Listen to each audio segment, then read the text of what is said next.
হুজুর মানুষ মাথায় টুপি লাগিয়ে টিকটক ভিডিও করে, এই শ্যাম্পু লাগা। মাথায় টুপি লাগিয়ে টিকটক ভিডিও করলে শ্যাম্পু লাগাতে হবে কেন? লজিকটা বুঝলাম না। ভাই এদেরকে পাড়া প্রতিবেশী কেউ নাই, আত্মীয় স্বজন কেউ নাই যে তারা তাদের ভিডিও দেখে, তাদেরকে টুপি পরে টিকটক ভিডিও করতে না করেন। টুপি পরে যদি ইসলামিক ভিডিও করে তাহলে তো আমি এখানে কোনো সমস্যা দেখতাছি না। আর টিকটকে যদি উল্টাপাল্টা ছাপড়িগিরি করে তাহলে সেটা সমস্যা, যেটা আপনিও করতেছেন। ধমকি কারে দো ভাইয়া?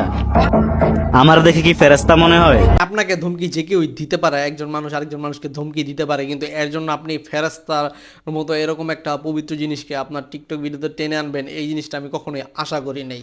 আর তাদের যা মন চাই করুক, সমস্যা নাই, আমার কোনো সমস্যা নাই এটা নিয়ে। শুধু টুপি পরে টিকটক ভিডিও করতে না করবেন, কারণ টুপি হয়েছে আমাদের নবীর সুন্নত। ইসলাম আসলে হুজুরদের জন্য এক, আর আপনার মতো ছাপড়ি টিকটকারদের জন্য এক, এরকম না বিষয়টা। ইসলাম সবার জন্যই সমান। আপনার জন্য যেই নিয়ম হুজুরের জন্য সেই নিয়ম। হুজুর মানুষ টুপি লাগা টিকটক ভিডিও করে, শ্যাম্পু লাগা। ভাই মানুষের আল্লাহ হেদায়েত তাদেরকে কবে করবে? তাদের সেন্স আছে? হুজুরকে আপনি টিকটক বন্ধ করার জন্য বলতেছেন, তাহলে তো সর্বপ্রথম আপনারও বন্ধ করা উচিত। কারণ এটা হুজুরের জন্য যেটা হারাম, আপনার জন্য সেটা হারাম। ভুল করতেছেন না, কিন্তু আপনি যাকে জ্ঞান দিতেছেন তাকে জ্ঞান দেওয়ার আগে আপনার বিষয়টাও দেখতে হবে। দেখেন, ধরেন সাপোজ আমি যদি আপনাকে এখন ইসলামের জ্ঞান দেই, তাহলে কিন্তু আপনি অবশ্যই আগে আমাকে বলবেন যে আপনি ইসলাম কতটুকু মানেন। তখন কিন্তু আমি উত্তর দিতে পারবো না, কারণ আমি ততটুকু ইসলাম নিয়ম অনুযায়ী চলতে পারি না। এর জন্য আমার যদি কাউকে ইসলাম বিষয়ে জ্ঞান দিতে হয়, তাহলে আমার আগে ইসলামের লেবাস বা ইসলামের জীবন বিধান মেনে চলতে হবে। ঠিক তেমনই ইসলামিক জ্ঞান দেওয়ার আগে আপনারও উচিত ইসলামের যাবতীয় বিধিবিধান মেনে তারপর জ্ঞান দেওয়া। দেখতে অনেক বড় একজন বেড়া মানুষ, বুঝছেন? আল্লাহ মাথায় জ্ঞান বুদ্ধি কিছু দেয় নাই। আর আল্লাহ কাছে দোয়া করি আল্লাহ যেন তাদেরকে হেদায়েত দান করে, মাথায় বুঝ জ্ঞান দেয়। মনে হচ্ছে আপনি টিকটকার ওমরের একটা ফ্যান আছে, এই যে নাকি এরকম টুপি টাপি লাগায়া ভাই ওমরের চামচামি করে, কিন্তু ভাই বিষয়টা হইতাছে আপনি যাকে বলতেছেন সে একজন আলেম হইতে পারে না। বা ইসলামের লেবাস পড়লে যে সে আলেম হয়ে যায়, বিষয়টা এমন না। দেখেন খোঁজ খবর নিয়ে যে সে হয়তো চুরি করে, কিন্তু টিকটকে ভাইরাল হওয়ার জন্য বা ভিউজের জন্য সে ইসলামিক লেবাস পরিধান করে ওমরকে তেল মারে। হুজুর মানুষ টিকটক করেন, ভালো কথা।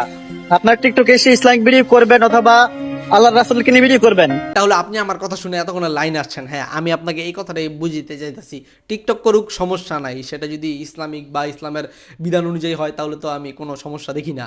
কিন্তু তা না, আপনার পিছনে একটা পিকচার লাগিয়ে বলেন কি আমার অমুক ভাইয়ের 7 মিলিয়ন ফলোয়ার ডান, আমার অমুক ভাই 10 মিলিয়ন ফলোয়ার ডান।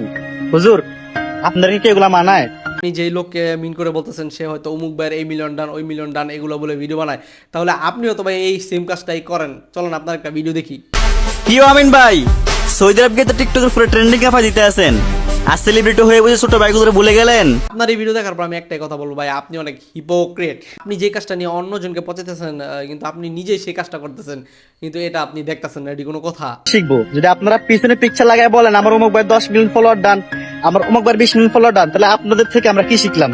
হুজুরদের কাছ থেকে আমাদের কিছু শিকার নাই, কারণ তাদেরকে যারা ফলো করে আর আপনাদেরকে যারা ফলো করে তাদের রুচিবোধ নিয়ে আমরা অনেক চিন্তিত। ভাই আপনি তো একদম চেলচেলায় ব্যস্ত যাবেন। আপনার এই সকল কথা শোনার পর আমি একটাই কথা বলবো, ওই লোককে আল্লাহ হেদায়েত দান করুক, আপনাকে করুক, আমাকেও করুক, দুনিয়ার সবাইকে আল্লাহ হেদায়েত দান করুক।